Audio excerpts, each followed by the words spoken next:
Hello, everyone. I'm going to be recording this episode so quickly. At least that's what I'm hoping will happen because I actually have to get ready to go to a wedding in less than 30 minutes from now. So hopefully, I am eloquent in speaking and I can just do this in one shot. But, anyways, I sent out a poll and I do this once in a while asking you guys what I should do for my next episodes. And the most popular choice from the poll was going through my old diaries and reading some of the entries. So I'm really excited to go through them. I've done this before on my channel, and in that one video on my YouTube channel, I picked a pretty dark and cringy entry. I'm going to approach this differently, and I'm going to do it in a high-low buffalo scenario where there's some entries where I was obviously happy and other entries where I was just going through it, and then buffalo entries or the entries that were kind of weird and quirky. But before we get into it, I'm going to talk about obviously my high-low buffaloes from the past week. And just FYI, the low is pretty low, but I just wanted to be very transparent. My high, I am getting back into vlogging, and hopefully you've already checked out the video, but if not, it is up on my channel. I've also gotten back into doing more artwork, and I'm just getting back into doing my hobbies again. So the low, while all of this is happening, I've been finding it really difficult to take care of myself, to do the basic things that I need to do to make sure that I'm healthy and okay. And honestly, I've been putting it aside because I think work has been taking over a lot of my mental space, and it's been really difficult for me to separate it from my outside personal life.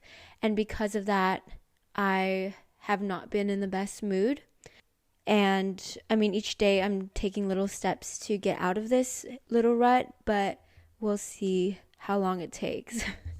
Okay, finally, my buffalo. So this one's really fun. So at my company, for the past 6 months, I took the task up of ordering office lunches every single week. Before, there was like this office manager that did that, but then he got promoted to a different role, and then he asked people for help, and I was really open to doing it because all I had to do was order whatever food I wanted to order every single week based on the budget. At this time, I decided to order Little Italy pizza. Tuesday night, it was like 9 p.m. ish, and I'm at home in California, and I get a phone call from a DoorDasher, and he's like, "Hey, your order's here." And I got really confused because I was like, did someone deliver something to me? I didn't order anything. And so I asked him what the address was, and he said my company's address. And I was like, okay, that's kind of weird because I didn't order anything for my company at 1 a.m. Eastern time. And so I went on to my work laptop and checked DoorDash, and I realized I ordered the Little Italy pizza delivery for 1 a.m., not 1 p.m. So I was like, oh shit, there's this guy standing outside the office with 25 boxes of pizza, and there's no one there because it's 1 a.m. and I'm in another state, and he can't even toss it because it's literally 25 boxes of pizza. And in New York, we have very strict laws about what you can do with the trash. So I was like, okay, my first instinct was to call Little Italy and be like, hey, I messed up. Do you guys want to take the pizza back? I don't want a refund. I just want somewhere for the pizza to go.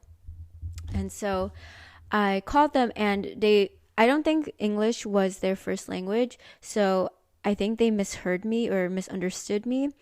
And I think they thought I was like blaming them for ordering wrong. And they were like, you already ordered it.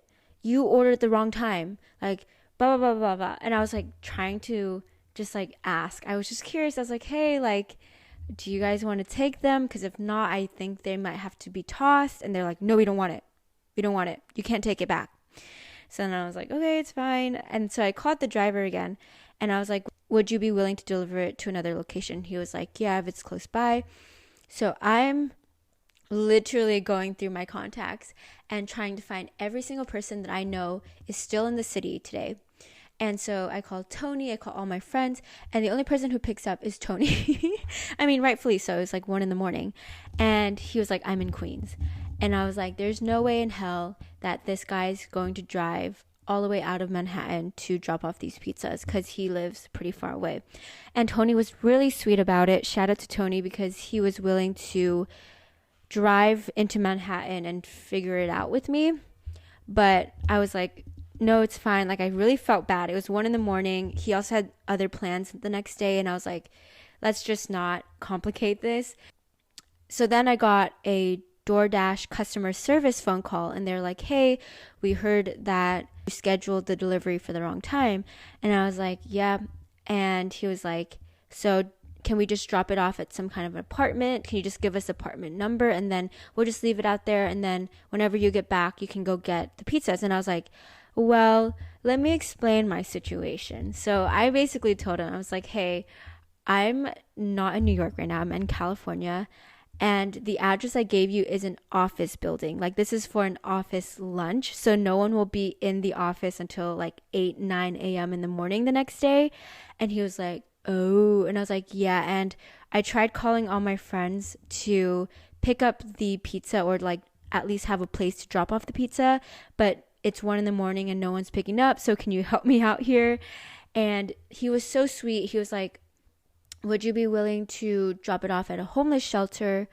And I was like, yes. I was like, that is perfect. Because at the end of the day, I didn't really care about how much money was going away because it is under the company, but also because that's basically no money. Like, that's 1 penny to the company, right? I just was concerned that this guy is just gonna have to figure out what to do with 25 pizzas, and I felt bad about that. And I didn't even know that you could just deliver it to a homeless shelter because from what I know, DoorDash, they require you to sign off, and once you sign off, then the order can be closed. And there's no one to sign off at a homeless shelter. But because customer service had called me, they could override the system and say that I closed it off. Yeah, it ended up working out, but it was just a little bit weird. Crazy, like, movie scenario. I feel like this has been very common in my life since I've moved to New York, which is really fun.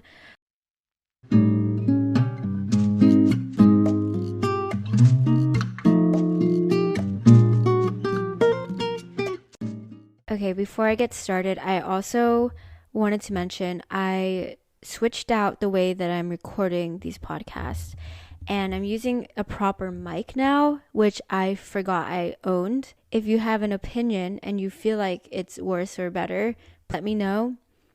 Getting started with a positive journal entry. This is from 2021. I was 20 here. August 19th. I was in New York at this time. I had such a good time in New York. This was my first time visiting. I stayed with Mikey and Maddie. This is before I knew I would move to New York. So anyways, just to preface, this is going to be, I don't know if this is going to be an enjoyable podcast because it might be just really cringy. So from wherever you're listening to this from, I'm so sorry if you're like physically cringing at any point. I'm also cringing in my chair. I'm already cringing just from the first sentence. Okay. Wow. Another week nearly over. The weekdays with work and sometimes plans after feels so busy and long, but at the same time, Friday creeps up on me so quickly every time. I won't talk too much about work since I'm going to recap tomorrow, but overall the week was okay. A few exciting things here and there, but also dull, confusing moments. But anyways, on Monday, Mikey and her sister and boyfriend, and Maddie and I went to Little Island. It was very cute, but I didn't get to fully enjoy it because I was in a lab meeting. Honestly, as much as I love to be productive and working, I don't think I fully gave myself a break longer than 1 week this summer. Haha. I'm going to see what I can do for the remainder of this trip. But anyways, I told Maddie about stuff with bleep. I'm not going to say their name. Haha. Honestly, what an honest but such an uncomfortable conversation. I honestly can't help but feel what I feel and notice differences or compare. But Maddie really thinks that I'm settling, that I'm taking the easy route, and honestly, I have to think about it more. I'm not doing anything to enhance/add fire to what's happening, and I know it wouldn't be a good match, so I'm not interested, and I would never do that to anyone. God.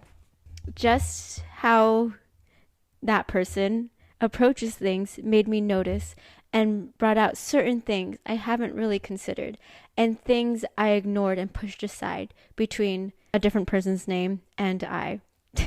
Okay, so context for this. Basically, when I was in New York, I met a lot of people, and there was a certain person that I met that was interested in me. But at the time, I was dating somebody else. As you can tell from this entry, that I noticed the way that one person treated me versus the other, and it made me consider some things. And I obviously had a talk with Maddie, and I also did have a talk with Mikey as well, and they were trying to help me through understanding what was going on and like how I felt in the relationship at the time versus how that other person was treating me. Okay, so that was, I don't know if that was a high. I feel like the way that I decided to choose these entries was whether or not they were like smiley faces or things like that, because usually with my journal entries I used to doodle with them, so you can clearly tell when I'm happy because I'll have smiley faces in the entry, but sad faces if I'm not happy. So the next entry is a low. This is from December 2020, so we're going even farther back. So this is COVID times. Just so that you guys can kind of see what I'm seeing, I doodled this like stick figure, and the head of the stick figure is okay, this sounds kind of weird and morbid, but the stick figure's head is like cut in half, and then there's like a scribble over the head. So it's kind of like my brain is like jumbled. That's what I was trying to draw. So I, when I saw this doodle, I was like, okay, it must be a low. And context, I am in LA. I'm at home in quarantine. I'm at the brink of insanity. The pressures from summer internship recruitment with exhaustion from the entire quarter with my unhealthy mental and physical habits are all piling up on top of each other, and now I'm just grumpy and tired, sad face. I'm just ready to relax and do nothing. AHH exclamation point. Like I think I gained 10 pounds and I just keep eating desserts and chocolates all day without controlling my eating habits.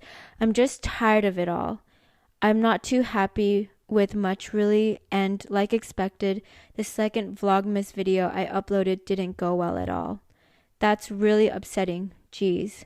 I'm just going through rejection after rejection after rejection. Sad face. So yeah, that's how my December's going. Yeah, so I forgot I documented this so well. I actually documented my eating disorder and my mental health shift in quarantine super detailed, like day by day, exactly how I felt, what I ate. So these were really rough moments. It was definitely one of the lowest moments I've ever had in my life, which is crazy to read back on. I'm happy that I got out of it, but it was really low. I usually follow up with a gratitude section, so I have a really long list for this one, but I think it's sweet, even though they're a little cringy. Things I'm grateful for: fun calls with dad, full showers as in like a shower where I deep clean myself. Yummy takeout food, good Christmas music, all the types of teas and coffees, our cute Christmas tree and lights outside, drives, adventures with mom to supermarkets. Honestly, this is so relevant at the time because I think everyone was holding on to little moments to survive quarantine. And so for me, it was getting takeout food and going to the supermarket because it was kind of my little taste of the outside. Anyways, more things on this list. Good movies that take up all your attention, cute small businesses and art, enough and good sleep, good people doing good things in this world, good news, a good cry that helps you reset, a few hours to focus on something fun like painting. Oh, whoa, I didn't even know I painted that much when I was in quarantine. I forgot I did that. The feeling of giving and preparing gifts and big open windows. I agree with this list though. It's very sweet. Now on to my buffalo. So this is June 29th, 2020. This is a little bit before the entry I just read, and it's also peak quarantine time. Holy cow, that was a mess. And as usual, even though it was only a 1-hour meeting, I listened to about 5 minutes total. Haha, again, messaging everyone individually. Today I realized that this person, so this is my boss. Today I realized that my boss may have messed things up like crazy, called this person cocky, which was so painful. And at one point I had a laugh attack. So apparently my boss's end goal is to sell the company to big corporates. But the thing is, if we become big enough, us fact checking, and just context on this is a internship I had where we had to like fact check. That was like some of our tasks. So that's why I was mentioning fact checking as an assignment or a task I had to do. But the thing is, if we become big enough, us fact checking and staying with good morals may get out of control. Yes, my boss can find a good company to take it over, but, underlined, who's to know it won't be used unethically? Then all the work we put towards this is not worth it anymore. Sorry, just got a video idea. I put careers, exploring career options, ins and outs. This is how my brain works. I kind of am all over the place, and when I journal, I don't hold myself back, so I just kind of write whatever I feel. From this point on, now that I realized and had chosen to just focus on myself at the end of the day, I see that the motivation among interns might dwindle, which equals, I literally put equals, like the equal sign, bad. I don't think I want to stay on long term, maybe till the end of September, and come up with a lie. This is definitely better for me. I also want to increase and improve on my skills in design with Coursera courses and get my way up there with product manager design positions. Maybe we'll see what happens with that. I don't want to oversell myself because I'm learning as I go, but for how much I've dedicated to improving and growing this company, it's not worth staying longer without the pay.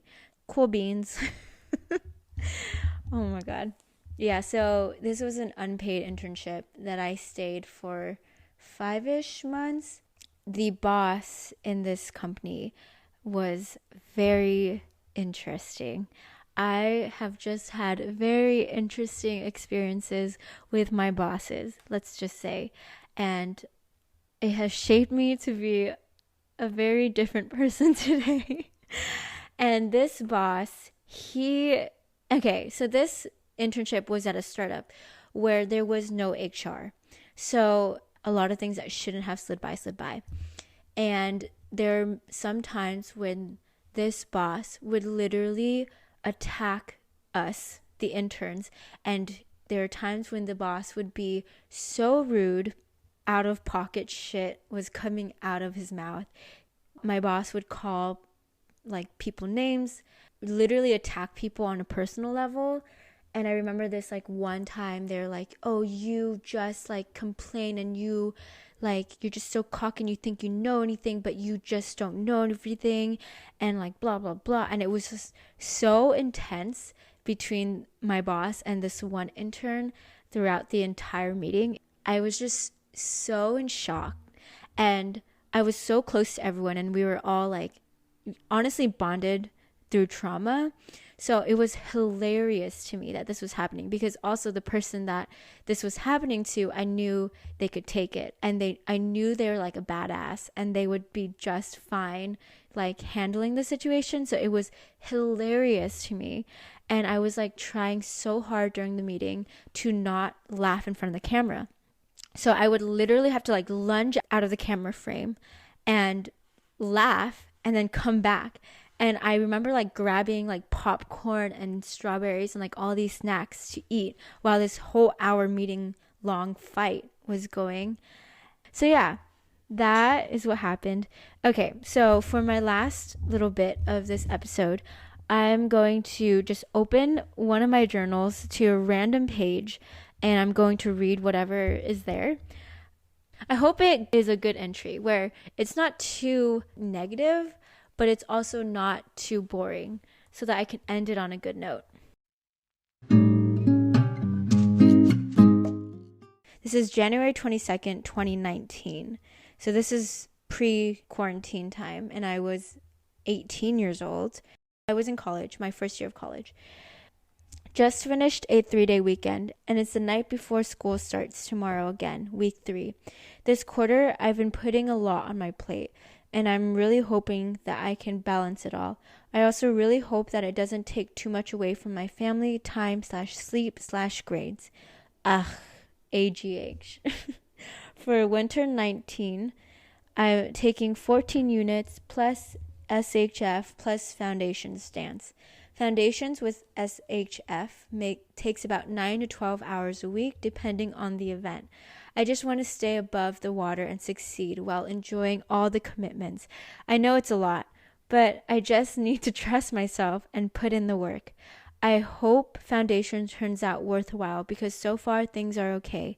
I also continually keep realizing how lucky I am and how grateful I am to have the opportunity to do/learn what I am doing, and to have such supportive, loving, caring, and funny family and friends. Heart, heart, heart. I love them all with all my heart. I hope I have the strength to get through this week and the quarter. I want to be more positive and avoid my phone. ! ! ! ! ! ! ! ! !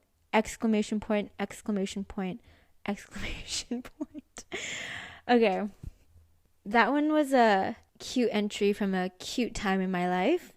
I was just such a different person my freshman year of college. From middle school, high school to college, everyone goes through a ton of change, and everyone like kind of pivots into a different type of person throughout those years. So I had 2 main pivotal moments. So I would say I had like 3 different eras of my life, if we want to go there. And in this journal entry, I was living in the era right before the pivotal point of after junior year when I visited New York. I would say one of my pivotal points was New York, the first time I visited. So before I visited New York, I was so closed off. It's weird to talk about it now because I'm really not the same, and I'm almost a little bit embarrassed by that type of person that I was, but I know that I wouldn't be here today without her. That version of me, she didn't do anything besides study, and I think if you had asked me at the time what I prioritized, I may have said family or friends. Those were all lies. I really, really focused in on school. I dedicated all of my time to it. If I wasn't eating or sleeping, I was studying. And I mean, I spent Friday nights studying, Saturday days studying, Sundays studying, and I was just a major nerd. So it's weird to read back on those moments, but it's really cool that I saved them. And yeah, anyways, thank you guys for listening to this episode. Maybe I will do more journal entry readings in the future. And I'll see you guys Sunday or Monday of next week with another episode.